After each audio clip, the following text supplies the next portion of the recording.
Il y a quelques mois, on a sorti sur la chaîne une vidéo qui retraçait l'incroyable année 2018 du rap US. Chaque mois, il y avait des albums de fou qui sortaient et c'était impressionnant de retracer toutes ces sorties. Mais suite à cette vidéo, vous avez été nombreux à nous dire que ce format s'adapterait très bien aussi à d'autres années, et en particulier l'année 2017.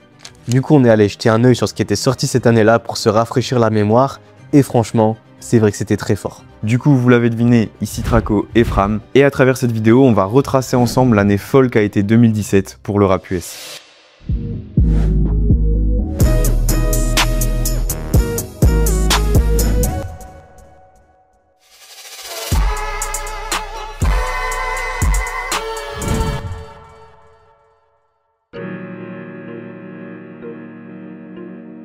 Comme en 2018, on attaque directement l'année avec un classique. Le 27 janvier 2017, les Migos sortent Culture. Après avoir tout explosé avec les différents singles, Bad & Bougie, T-shirt, ils sortent un album qui va les propulser dans une autre dimension. Grâce aux nombreux hits du projet, Culture a décroché un disque de platine en un temps record, et même une nomination aux Grammy Awards. À partir de Culture, les Migos ont non seulement imposé leur flow rapide et saccadé, mais aussi des styles vestimentaires ultra reconnaissables. Avec des sons comme T-shirt et Slippery, l'album a squatté les charts et a vraiment marqué toute une génération. Aujourd'hui encore, Culture est vu comme un classique qui a fait exploser les Migos dans la culture pop.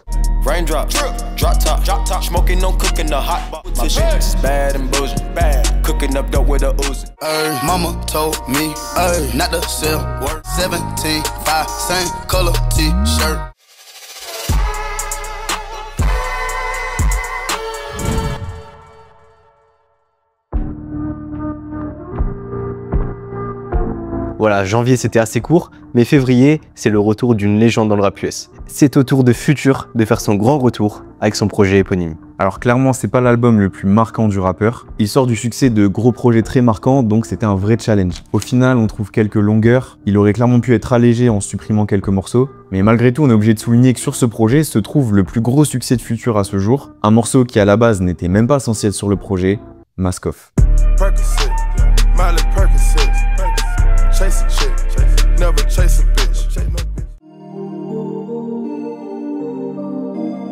Peu de temps après, c'est un artiste discret mais prometteur qui va sortir son premier projet, Nav. Il commence sa carrière d'abord en tant que beatmaker et focus ensuite sa propre carrière de rappeur en signant sous le label de The Weeknd. Il impose rapidement son style au sein du label, des flows autotunés sombres et une vibe mélancolique qui va devenir sa marque de fabrique. Et même si c'est un premier projet, il se fait déjà remarquer avec des sons comme Myself et Some Way en feat avec The Weeknd. Donc c'est pas le plus gros succès de l'année évidemment, mais c'est un album qui va installer Nav dans le paysage du rap US.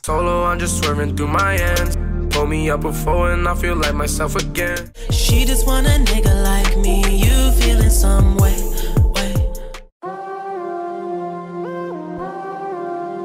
Le même jour, Future revient à nouveau quelques jours seulement après son précédent projet. Décidément, le frérot voulait prouver quelque chose cette année-là. Bon, heureusement, les deux projets sont différents. Quand sur Future, il est sur de la bonne vieille trap, Hendrix s'oriente plus vers la pop. L'album intègre davantage de sonorités R&B, un style dans lequel Future excelle, rappelant l'ambiance de Turn on the Light sur son projet plus tôt en 2012. Les collaborations avec The Weeknd, Rihanna, Chris Brown et Nicki Minaj s'intègrent parfaitement à l'univers de l'album. Ce projet contient le morceau Solo, qui revient souvent parmi les morceaux préférés des fans du rappeur.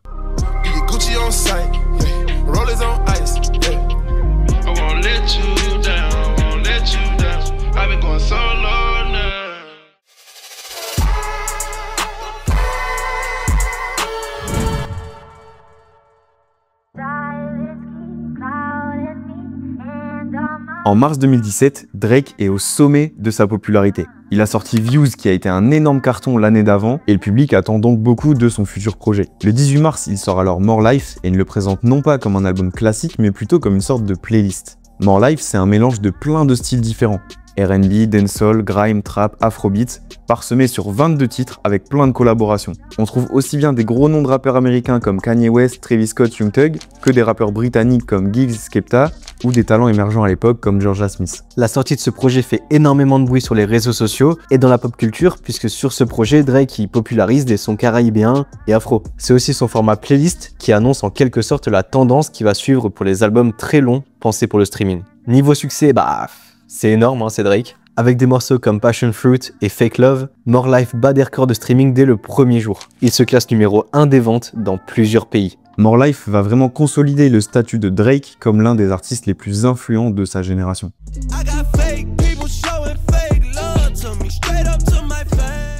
Flashing it from miles away. Passing up on my old ways. I can't blame you, no. Le même mois, c'est un artiste bien moins installé qui va sortir son tout premier album studio et faire lui aussi énormément de bruit dans le paysage rap. Painting Picture marque un tournant pour Kodak Black. À seulement 19 ans, le rappeur de Floride est en pleine ascension. Son single Tunnel Vision, paru quelques semaines plus tôt, explose déjà dans les charts et le clip dépasse les 100 millions de vues en 2 mois seulement. L'album rencontre un succès immédiat et se place directement à la 3e place du Billboard avec 71 000 ventes en première semaine. Sur le plan culturel, ce projet va fortement influencer la nouvelle vague de rap US, notamment en Floride, en popularisant le style nonchalant de Kodak, qui est aujourd'hui sa marque de fabrique. Parmi les titres phares du projet, on retrouve Tunnel Vision et Patty Cake, un son plus léger et joyeux qui a bien régalé le public aussi.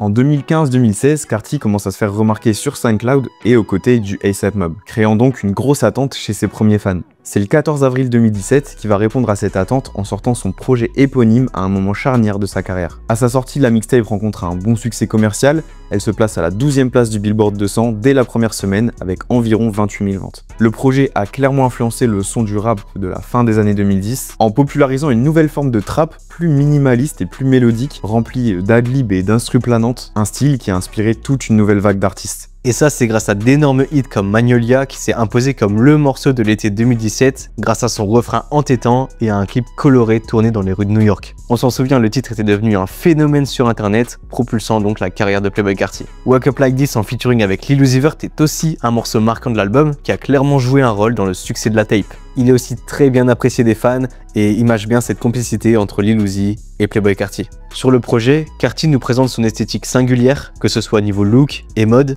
mais aussi une attitude de rockstar décontracté qui trouve son public sur les réseaux sociaux. Cela va faire naître le culte qu'on connaît aujourd'hui pour son personnage. Bon, aujourd'hui, cette take qui se fait appeler self-titled est vue comme un vrai classique par sa fanbase, un projet qui a marqué le cloud rap, la plug et toute l'esthétique qui en découle. Woke up to niggas talking like me talk. In New York, I merely rock. Hiding in my socks. Running from a op.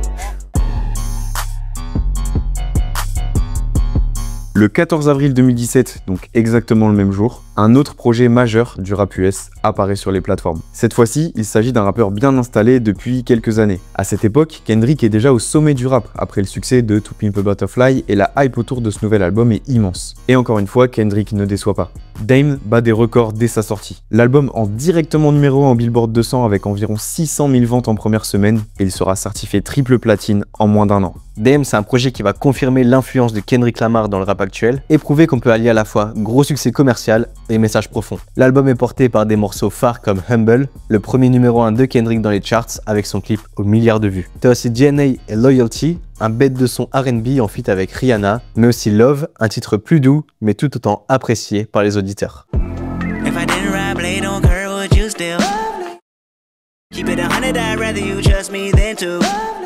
It's levels to it, you and I know. Bitch, be humble.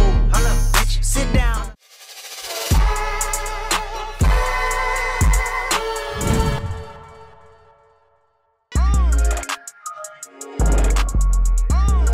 On arrive en mai, et là c'est au tour du rookie d'Atlanta de sortir sa deuxième tape sous le label YSL. Il a sorti Drip Season l'année d'avant, et Gunna enchaîne donc en 2017 avec le deuxième opus qui va faire un peu plus de bruit et commencer à faire parler de lui à une échelle plus large. Sur celui-ci, on a des feats vraiment intéressants. Young Thug, Offset et surtout Playboi Carti sur le morceau YSL, celui qui va faire le plus de bruit. Il va carrément atterrir sur une radio du jeu GTA V, et franchement, quel plaisir de rouler le long de Vespucci Beach en écoutant ça.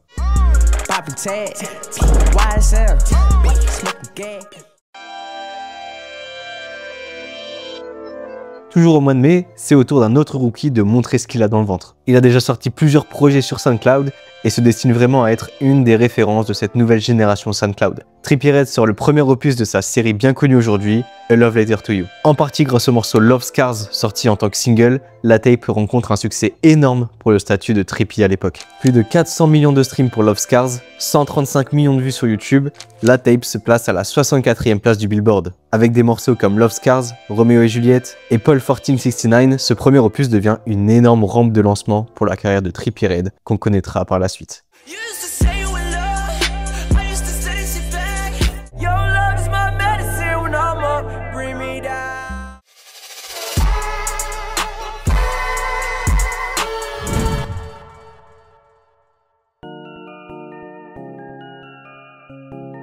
Bon, tout ça nous amène à un mois de juin bien chargé, tu vas voir. Bon, déjà au début du mois, SaBaby sort le remaster de Sandas, un projet considéré aujourd'hui comme un bijou pour les amateurs de cloud rap. En fait, cette mixtape était sortie en octobre 2016 sur SoundCloud, mais elle avait été enregistrée avec un vieux micro cassé appartenant à son grand frère. Bon, ça avait pas empêché à la tape d'exploser, surtout grâce au morceau Pull Up With A Stick qui a fait le buzz. Il fait des millions de streams sur SoundCloud et le clip cumule aujourd'hui plus de 80 millions de vues. Avec d'autres morceaux de la tape comme Purple Ape, Saïm révèle au monde sa voix planante et obtient rapidement une signature en label. Une fois signé, le label Warner décide de remasteriser le projet pour le rendre bien plus clean pour une plus grande audience. C'est donc le 9 juin 2017 que cette toute nouvelle version toute neuve est disponible avec 2 nouveaux morceaux pour le plus grand plaisir de nos oreilles. Pour la petite anecdote, le morceau Pull Up With A Stick a ensuite été remixé par Young Thug, T-Pain, Fetty Wap, Wiz Khalifa et même par Lil Wayne dans sa mixtape Dedication 6. C'est te dire à quel point il a marqué son époque.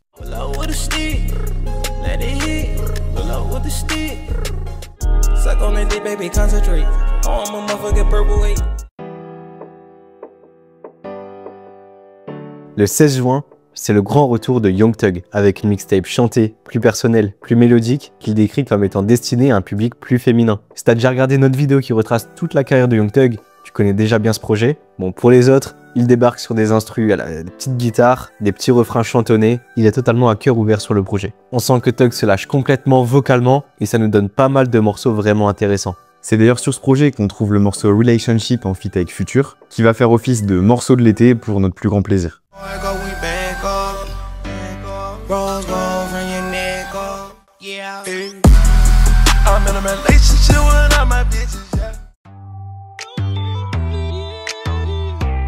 Le 22 juin, DJ Khaled sort Grateful, un album XXL qui aligne les featuring comme jamais. On retrouve du très lourd, hein, Beyoncé, Jay-Z, Rihanna, Drake, Travis Scott, Future, Justin Bieber, bref, la moitié du Billboard est sur le projet. Ça ressemble à une sorte de playlist géante pour l'été, pleine de hits. Le succès évident, c'est I'm The One avec Justin Bieber, Quavo, Chance the Rapper et Lil Wayne. Le morceau explose tout, il tourne partout, il est numéro 1 au Billboard dès la première semaine. Et un mois plus tard, comme si c'était pas assez, ça enchaîne avec Wild Thoughts, porté par Rihanna et Bryson Tiller, qui devient aussi un tube mondial. Niveau critique, Grateful ne fait pas l'unanimité, hein, comme beaucoup de projets de Khaled. Certains trouvent ça trop formaté, un peu trop vide artistiquement, mais en tout cas, DJ Khaled assume à fond le côté chaud et good vibes. Avec plus de 100 000 ventes en première semaine, l'album confirme que Khaled connaît la recette du succès mainstream.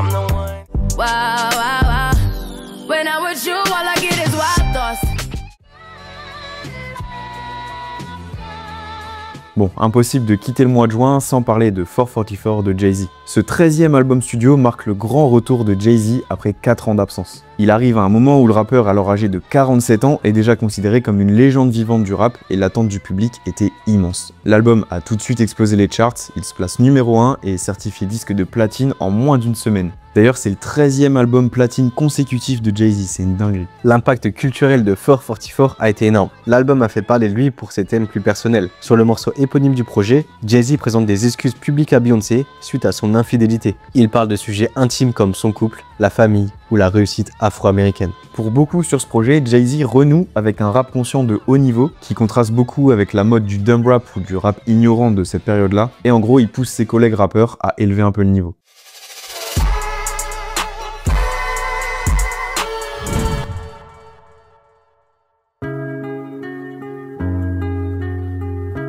Il vient d'être sélectionné dans la Freshman Class de XXL en 2016, il vient de connaître un énorme succès pour son EP Savage Mode avec Metro Boomin, il vient de faire la cover du magazine Fader et c'est maintenant le moment pour 21 Savage de sortir son premier album tant attendu. Il s'exécute et il drop Issa Album début juillet. Clairement, c'est un premier album ultra marquant. Il se place à la 2e place du Billboard. Le single Bank Account explose tout et se place 12e du Billboard. Avec le fameux refrain qu'on connaît tous aujourd'hui, c'est vraiment un morceau de fou. I got 1, 2, 3, 4, 5, 6, 7, 8 M's in my bank account. Santana World, c'est un projet du jeune rappeur SoundCloud TK qui débarque en pleine tourmente. Avec ses 8 titres en 16 minutes chrono, l'album est un concentré de vibes sombres enregistrés en cavale ou en prison. C'est surtout The Race qui explose tout et devient un hit viral. Le morceau atteint la 44e place du Billboard Hot 100 et est certifié platine. Ça avait fait un énorme buzz puisque je pense que tu connais l'histoire, elle est hyper connue. Il a tourné le clip en pleine cavale. L'album s'est hissé à la 128e place du Billboard 200 et aujourd'hui, c'est considéré comme un projet un peu lunaire tellement il a explosé dans un contexte bizarre pour le rappeur.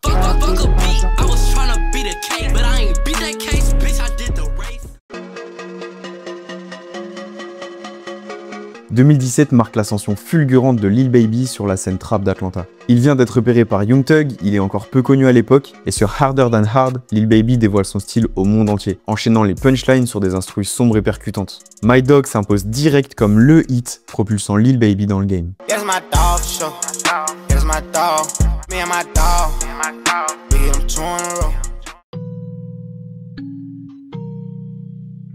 On t'a parlé de Nav, on t'a parlé de Metro Boomin, et ça tombe bien puisque fin juillet, les deux s'associent pour sortir Perfect Timing. Un projet commun de malades qu'il faut absolument que t'ailles écouter si t'es jamais tombé dessus. C'est simple, pour nous, c'est un no-skip. C'est la fusion parfaite entre la sombre voix autotunée de Nav et des instrus ambiantes électriques de Metro Boomin. En plus, niveau featuring, on est bien servi, que ce soit 21 Savage, Lil Uzi, Playboi Carti, il y en a pour tout le monde. Do you know how I feel to feel alone? Bought myself a house to feel like I ain't home. Are you really here for me? I don't know. Le même jour, Tyler, the Creator, sort Flower Boy, un album où il s'ouvre comme jamais. Il parle de sa sexualité, de ses doutes, et le tout sur des prods vraiment magnifiques. Cet album, il débarque après Cherry Bomb, critiqué pour sa production chaotique et le côté trop provocateur de Tyler. C'est un tournant dans sa carrière, et beaucoup considèrent que c'est son meilleur projet. Flower Boy a été un gros succès critique, salué pour sa maturité artistique et sa cohérence. Il s'est hissé à la 2e place du Billboard 200 et a même été nommé aux Grammy Awards. Des morceaux comme See You Again avec Kali Uchis et Hood Up Boy avec A$AP Rocky sont devenus des classiques de sa discographie. C'est un projet qui a confirmé la place de Tyler, the Creator dans la pop culture et qui a confirmé qu'il était bien plus qu'un simple provocateur.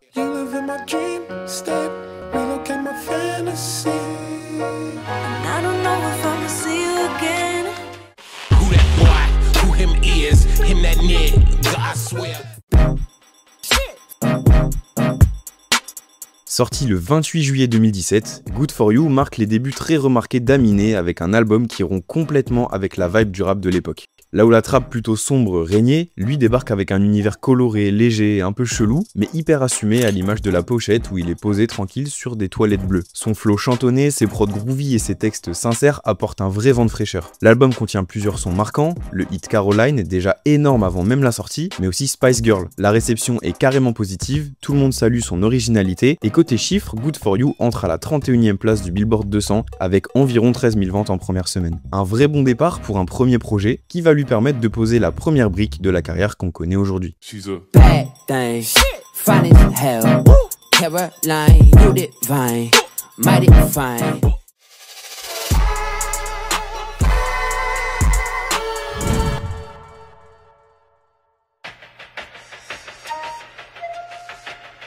En août, c'est l'un des membres du A$AP Mob qui va faire du bruit et pour une fois, c'est pas Pretty Flaco, c'est A$AP Ferg. Il sort Still Striving, un projet plein d'énergie et de collaboration. Lil Yachty, Nav, les Migos, Carti et plein d'autres, ils s'associent tous pour sortir un projet fou porté par le single Plain Jane qui deviendra le plus gros succès du rappeur à ce jour.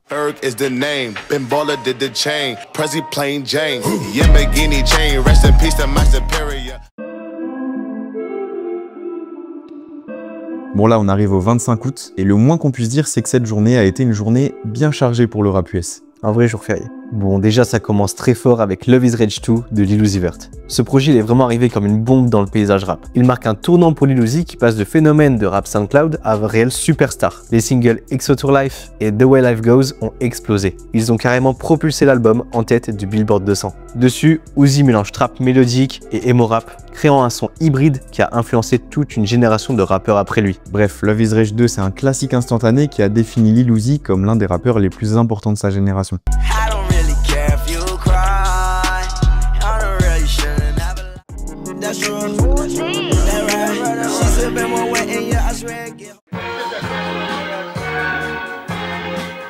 Ce jour-là, c'est aussi au tour du crew de New York de revenir tout casser en famille. Cozy Tapes Volume 2 fait suite au premier volume sorti en 2016 et il est bourré de featuring. Playboi Carti, Lil Yachty, Chief Keef, Lil Uzi et plein d'autres potes du crew. T'as pas mal de sons marquants, le banger Raph, Frat Rules, et on te conseille d'écouter Blowin' Minds si t'as kiffé le Carti de 2017-2018. Franchement, c'est sûr que tu vas kiffer.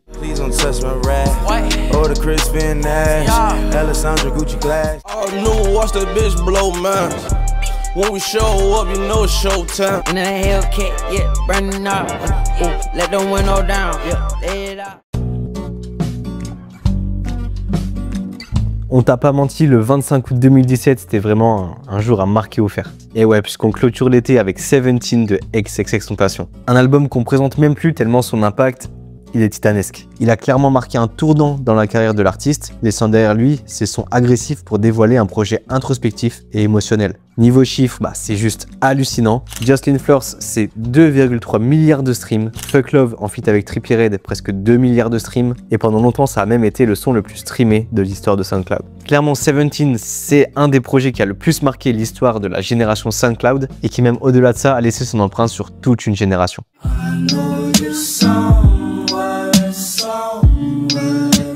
I'm in pain, wanna put 10 shots in my brain. I've been tripping about some things can't change. Baby, I need you in my life, in my life. Please, baby.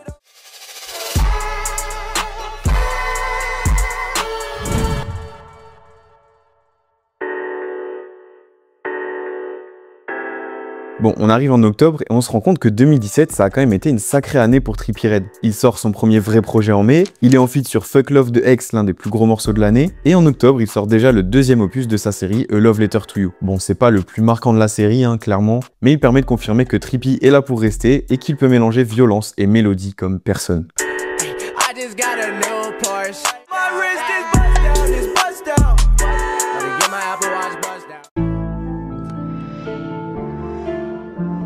Le même jour, c'est au tour du rappeur le plus viral du moment de sortir son premier album. À ce moment-là, il vient de sortir Gucci Gang, énorme hit qui se place en 3e position au Billboard, fait des centaines de millions de streams et va même dépasser le milliard de vues sur YouTube. Tous les yeux sont rivés sur lui et il en profite pour sortir Lil Pump en octobre 2017. Ça casse tout avec des sons comme D-Rose, Boss, le projet se place même à la 3e place du Billboard. Avec ses prods bien grasses et ses punchlines bien provocantes, l'album a tapé dans l'œil des plus jeunes. Mais les critiques étaient un peu divisées. Certains ont trouvé ça lourd et que c'était parfait pour retourner une soirée, mais d'autres ont trouvé ça vraiment vide et que ça manquait de profondeur. Gucci gang, Gucci gang, Gucci gang, Gucci gang, Gucci gang, Gucci gang, Gucci gang. Yeah, I came in with a saw. Ooh, yeah, I came in with a saw. Yeah. 100 on my wrist, 80 on my wrist. What? 100 on my wrist, 80 on my wrist. Après avoir sorti tous les deux leurs projets solo cette année, les deux boss d'Atlanta s'associent pour sortir le projet commun, Super Slimey. L'alchimie est là, mais pour beaucoup, ça sonne comme une déception. Ni Future ni Thug n'est au sommet de sa forme. Évidemment, ça reste un projet de fou, il y a des morceaux incroyables comme Patek Water avec Offset ou 200 sur lesquels la magie opère. En tout cas, nous, on a adoré le projet qui représente un moment précis du rap d'Atlanta où deux géants ont construit quelque chose ensemble et ça, c'est beau.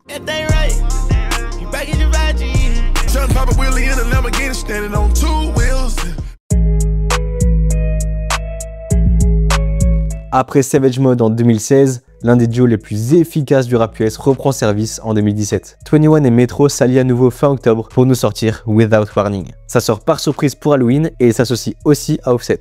Encore une fois, c'est du génie, tous les morceaux sont excellents, pour nous c'est vraiment un no skip. T'as des invités surprises comme Quavo ou Travis Scott et surtout un énorme hit à plus d'1 milliard de streams, Ric Flair Drip. Perso, nous on trouve que c'est un projet collaboratif de plus qui va venir montrer le talent de Metro Boomin. Après Savage Mode et Perfect Timing, il revient encore une fois et nous montre qu'il est inarrêtable.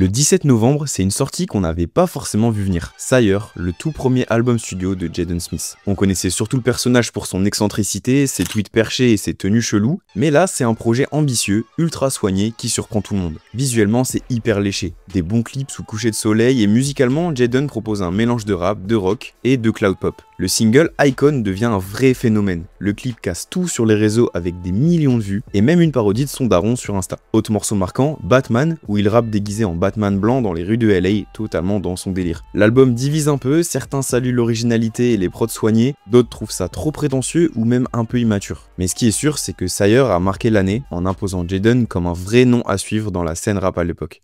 What you call an icon living? Start a record label, Misfits just did it. I am just an icon living. I am just an icon living.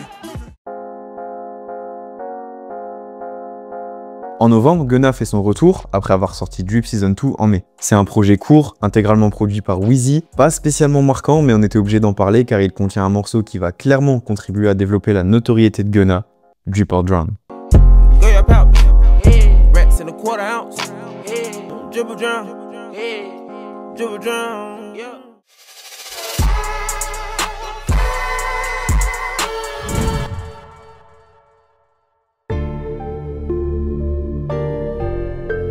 On arrive en décembre, il commence à faire bien froid, donc quoi de mieux que de se réchauffer les oreilles en écoutant les flows rapides et saccadés de Lil Baby. Il revient une deuxième fois cette année avec Too Hard, et clairement, il confirme son statut de tête d'affiche d'Atlanta et de la nouvelle génération. Le morceau freestyle entre au Billboard et devient un hymne de la ville. 670 millions de vues sur YouTube, 845 millions de streams, Lil Baby devient un phénomène.